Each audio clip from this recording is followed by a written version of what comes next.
David Sanger and Maggie Haberman were two writers in the New York Times who did control a lot of the headlines last night into tonight.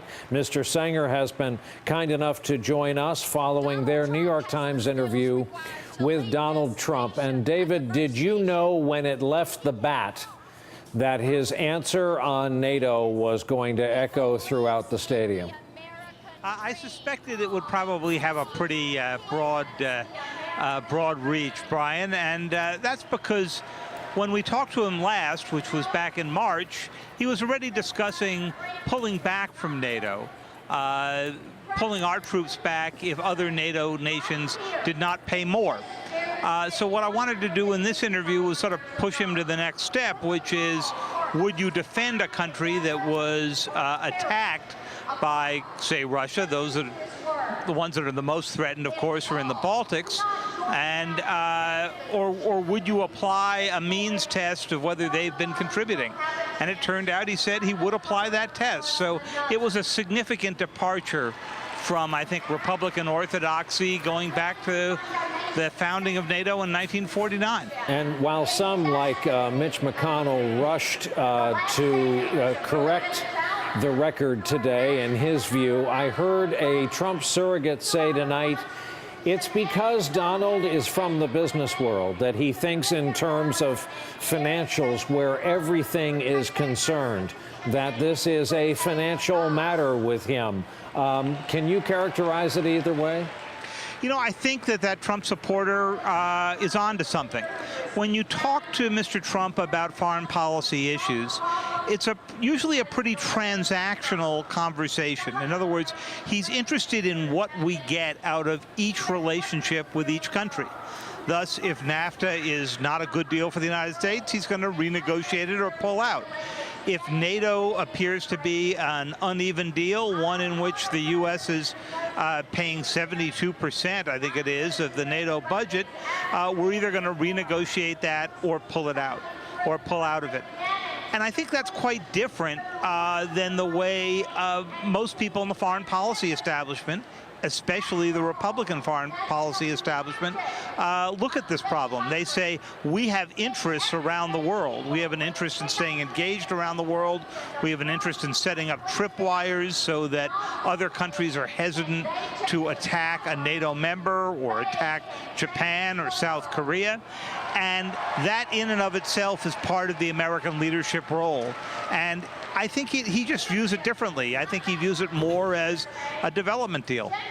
David, I know that when you are writing down what a politician says, the most important thing is to elucidate that quote from them and to get it right and to put it out in the right context. I have to ask you a little bit, though, to think about the way this is going to resonate. I know that there are concerns today that whether or not Donald Trump is elected president, having said what he said about NATO and about Russia, just as a presidential nominee, having said what he said to you on those subjects, that itself may have an impact, basically emboldening Russia, giving Russia somewhat of a permission slip that if they want to be more aggressive, if they want to be more expansionist, that the United States is shifting into a part of our own history, our own politics, where they may essentially be allowed to do that. Do you, as a reporter, do you sense that may be true? Rachel, it may be, and it, I think, predates Mr. Trump emerging as the candidate here tonight. I think there were concerns all through the Obama administration, most notably during the Red Line debate about whether or not President Obama would follow through on his threat to take significant action against Syria if it used chemical weapons, that the U.S. was pulling back some.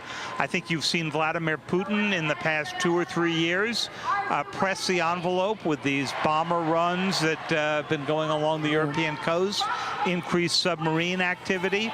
And I think in each one of those, he wants to see what the American reaction is.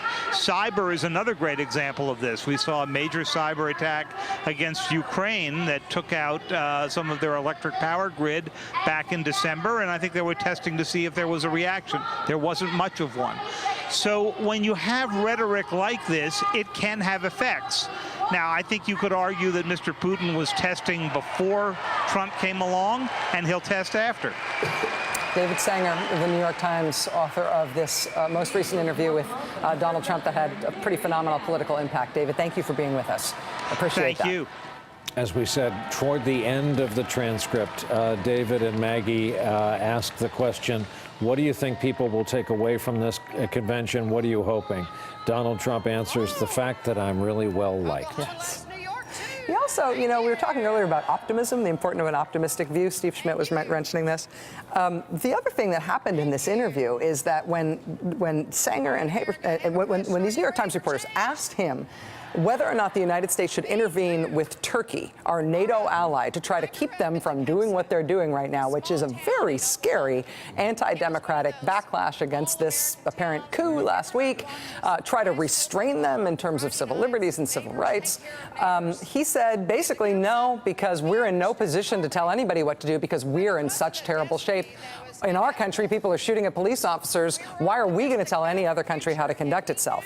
That is I have no doubt that is what Mr. Trump thinks, but for an American president to take that view that we have no right to tell any other country what to do, even our allies, is 180 degrees different than anything we've heard from either party in a half century. That would be the death of exceptionalism. I mean, you're right. It would be the death of exceptionalism and pulling back from the world. I mean, we like to think of the United States as a beacon to the world, and on issues of human rights, respect for the rule of law, all the things that we think make this country so special.